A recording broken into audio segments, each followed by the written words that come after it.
element to an interior guy like that with his size. I mean, we take it all into consideration and start looking at a full package.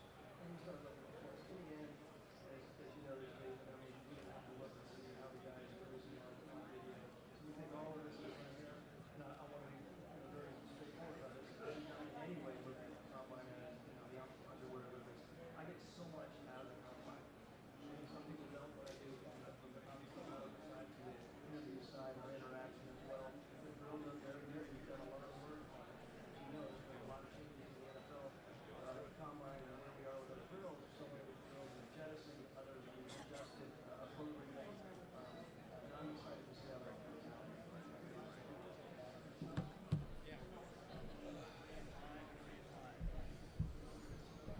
Hello, everybody. How you doing, man? Good. I have no statements. Anybody want to ask a question? Go ahead.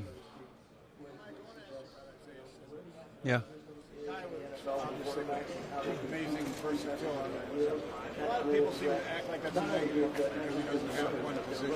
And you've always been a guy that's believed you could find, if a guy can play different positions, you'll find a place. Yeah, and I think the league's going that way too on both sides of the line of scrimmage. I mean, you start looking at guys on offense that can play in the slot, play at running back, be H-backs. There's really not a label for them. They're just either dynamic players or they're not. And then you start looking about trying to match up with those guys on defense. And, when you start looking in any division, particularly ours, in the tight ends, for instance, that we have to play in our division, and you kind of go, who matches up? You want to play man coverage, who can match up with those guys, those type of guys? They're big guys that run fast. Who do we have? So I think more and more defenses around the league are saying, who are the guys that you don't necessarily have to put a label on that are dynamic football players? And, Isaiah Simmons has played on the back end. He's played at linebacker. He's come off the edge. And really, I think the only limitations on him are whatever the defensive coordinator puts on him. What's the state of your quarterback situation? Are you committed to Derek Carr? Or I'm sorry? The state of your quarterback position. Where are you guys? Are you committed to Derek Carr? I'm surprised that it took two questions to get to Derek, but thank you. I mean, the bottom line is this. I think everybody needs to understand at what level Derek Carr played last year, okay? The guy completed 70% of his passes. He had almost a 3-to-1 touchdown interception ratio. I think we're number 11 in the league in total yards. We were 7th in third down conversions. We did a lot of really good things on offense last year. The disconnect was we didn't score a lot of points. You're 11 in yards and 24 in points. There's an issue. It's defense, it's special teams, it's not scoring in the red zone, and it's not scoring in goal to goal, okay? So to me, those are the issues. Derek Carr played at a high level. I'm very happy with Derek Carr. What I've told everybody I've been in touch with since the day I took this job is we're going to evaluate every position every year. And if we can get better, we will. And guys get tired of me saying that, but that's really what I told Mark Davis before I took the job, and that's my mantra. Connected to a certain 42-year-old quarterback. I don't make anything of any rumors. All I can tell you about free agency, because I'm not allowed to talk about any of them anyway, is that I've watched tape of just about every guy out there at every position, and all that does is uphold what I'm telling you, is that every position gets evaluated every year, and if we can upgrade it, we will. Good. Really interesting football players and starters in this league. It's a very strong area.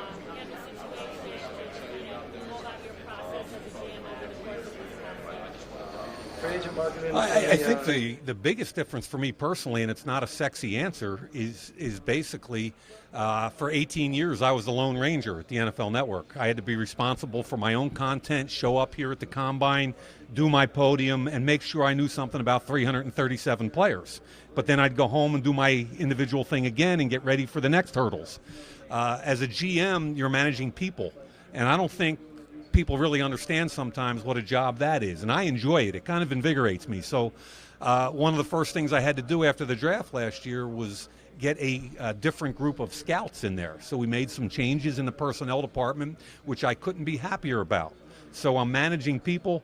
Coach Gruden and I collaborate on pretty much everything. So what it really comes down to is going from the Lone Ranger, who just had to watch tape and talk about players, to being in charge of trying to bring and develop something that's really just an individual collection of talent into a football team. It's funny because I went into our meeting the other day and I looked around and literally probably knew 20% of the faces because I had gone back over. Antonio Brown, I have very little comment about. I think he had his time at the Raiders, and I think his time there is up. Folks are getting very excited about Josh Jacobs' capability as a receiver at the running back position. Yeah. Is that something you'd like to see him get more involved in? Yeah, I would. Josh obviously had a great year. We couldn't have been happier with Josh. Josh can catch a football, and I think challenge number one for him in year two is developing those talents. Now, you got to understand, to catch the football in John Gruden's offense as a running back, not only do you have to run routes, you got to protect your quarterback. He's got the physical capabilities and the toughness to pass protect. We just have to make sure in stage two this year, this development of him as a receiver, that he can do all of it. If he's got to stay in and knock down a defensive end, he's got to do it. If the linebacker's coming, if he's got to scan. So those are hard things for a rookie running back, and we didn't want to put too much on his plate. But he certainly has the physical capabilities to do it, and we're going to expect more from him this year in that department. People in with a lot of experience. Now, those experienced guys that have so much knowledge. Quarterback position? I mean, I think arguably the quarterback position in the NFL is the hardest position to play in any pro sport. I believe that. So we spend a lot of time every year on the college quarterbacks, on the crop of free agent quarterbacks, and we'll always do that, especially with a head coach that's quarterback-centric. I'm sorry? Ventures within our building, but also for me to be able to have really good discussions about historical moves on trades. Again, interesting. I mean, the traits are leadership, their accuracy, there's pocket awareness. There's 100 different traits I could roll down for you. I think you need to be a leader of men. I think you've got to have a mentality that when you get in the huddle, there's 10 people expecting to follow you. And you have to be that alpha male. And I think alpha males show up different ways. You don't have to be a screamer and a yeller, but you have to earn the respect of your teammates. After that, what you're talking about is a guy that can handle John Gruden's offense, can spit it out, has the intellectual capacity, the gigawatts to handle all that and translate it on Sunday. And on top of that, of course, is accuracy. I think pocket awareness is an underrated commodity. I think it's difficult to really evaluate too many college quarterbacks on pocket awareness because they're playing a different style of football than we are. So I could give you 1,000 things over 10 hours and bore you to death, but that's kind of the top-end view of it. Right?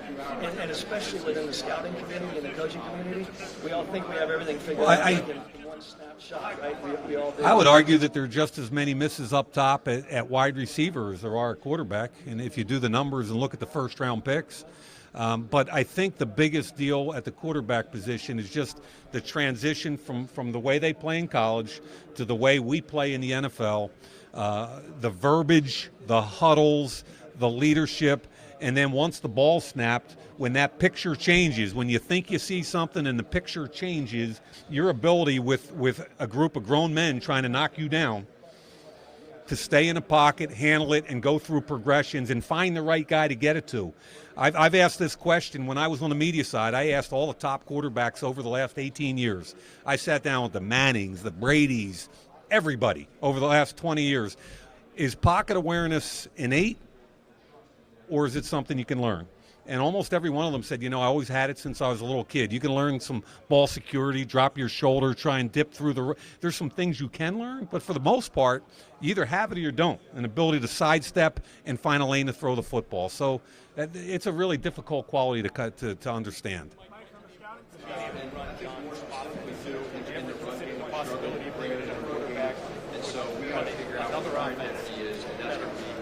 We've got a quarterback that runs John's offense at a very high level.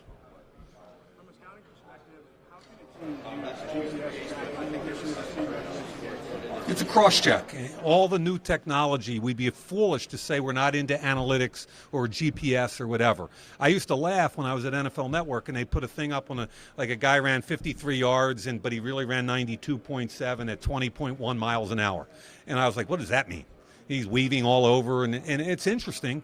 I thought, but now that I've gotten into it, I can go back and confirm in the fourth quarter of a game for a wide receiver or corner that's already played 62 snaps whether or not he's running as fast in the fourth quarter as he was in the first. And I'd be a dumbass if I didn't or wasn't aware of that information. Yeah. I think there are several reasons. I think reason number one is the lack of quality press coverage in college football.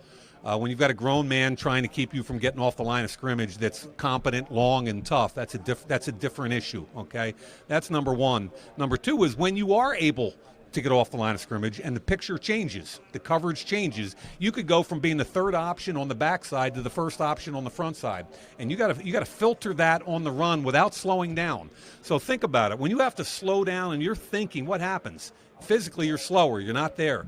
Why do guys not look as quick as they did in college? That's usually the biggest telltale, is because they're confused. They're not sure where they're going.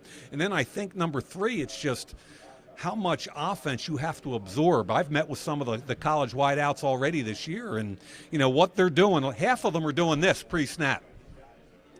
They look over at the sideline and they have their own individual coach telling them what route to run. John Gruden's head would explode, right? You better get in there and get in the huddle, and you better learn three positions, not one, and what he's asking you to learn is mind-boggling. So I think they're the three main reasons a rookie wide receiver production isn't where it should be in the NFL. So back in 14, that was as good a receiver class as you had seen in years. Is this class in the same historical context as that one? I think on the surface, and we're starting to dig into that class right now, right? I mean, so I've seen all these numbers about how many guys are going to go in the first 3 or 4 rounds. Here's what I would tell you.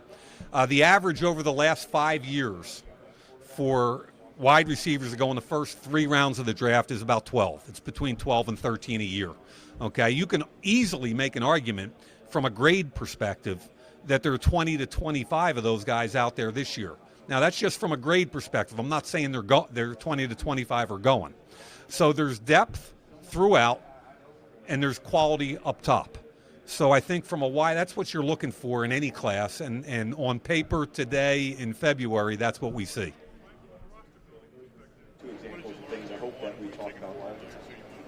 I just think from my perspective, just constantly be aware of the big picture.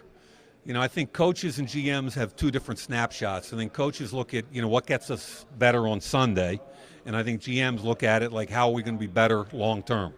And I just think I have to do a better job of managing our roster during the season at certain positions. I didn't like, we weren't particularly good at linebacker this year. I think I made some mistakes there. We weren't particularly good at wideout last year. I think I made some mistakes there. So I just need to do a better job, bottom line. What's that? The draft class? I think the thing John and I liked the best about our draft class was from top to bottom, including free agents, they were who we thought they would be, both as players and people. They were that kind of foundation that people got tired of me talking about last year before the draft. They were foundation kids. They love football. They love ball for what it is, not what it brings them. And to me, that's a big distinction.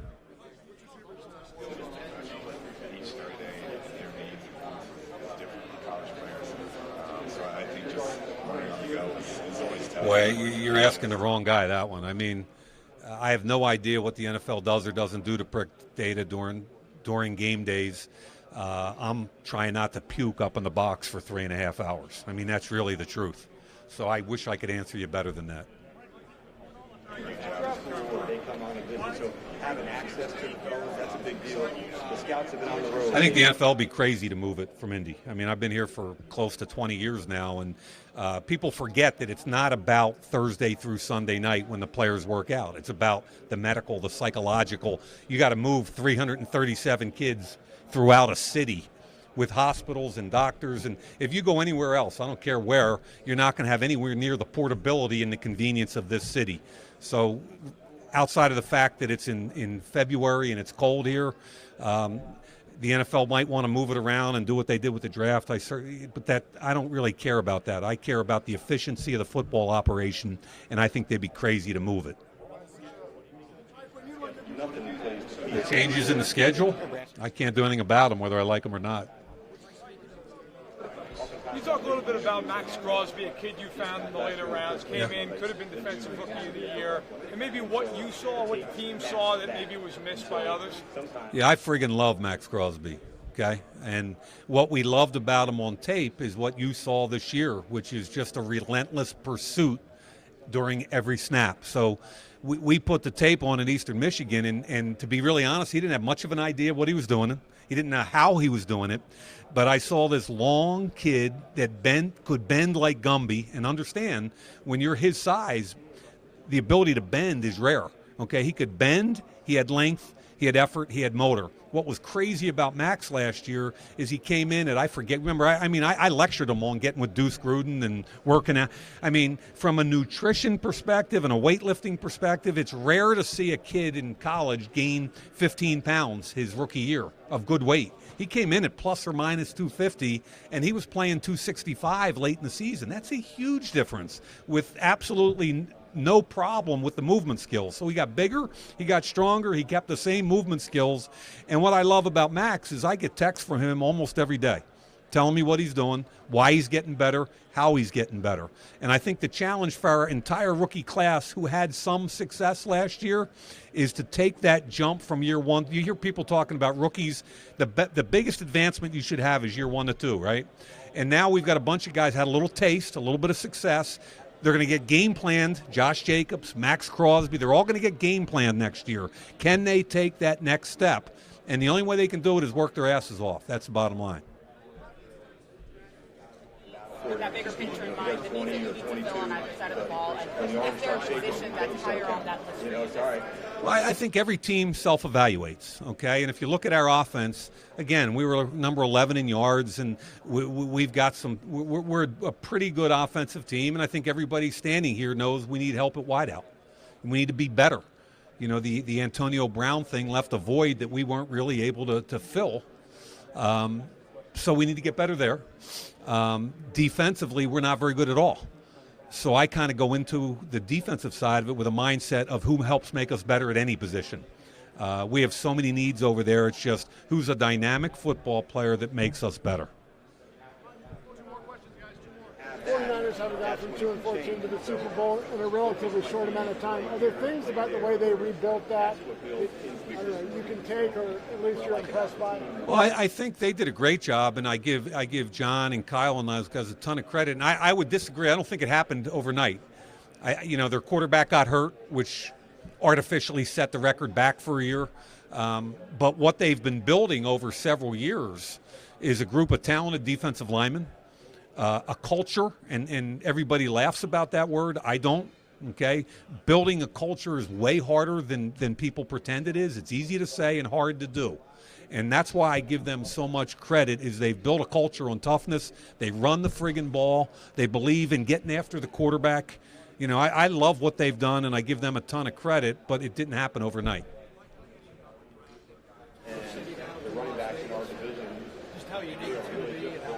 I think I get a little nervous when you start talking about, Mekhi Becton in a boat going to the Bellagio. You know, that kind of stuff makes me a little nervous. And if you remember any of my work at the NFL Network, I don't really like a lot of the sideshow stuff. So from where I sit now, I think it's going to be exciting as hell in Vegas. I think people are going to love the backdrop to the whole thing. I think the excitement for the city is awesome. But for me and my department, it's business as usual, and we're probably going to be in Alameda. We're probably not going to be set up in Vegas yet, and we're going to be in our draft room in Alameda. Thanks, guys. Appreciate it.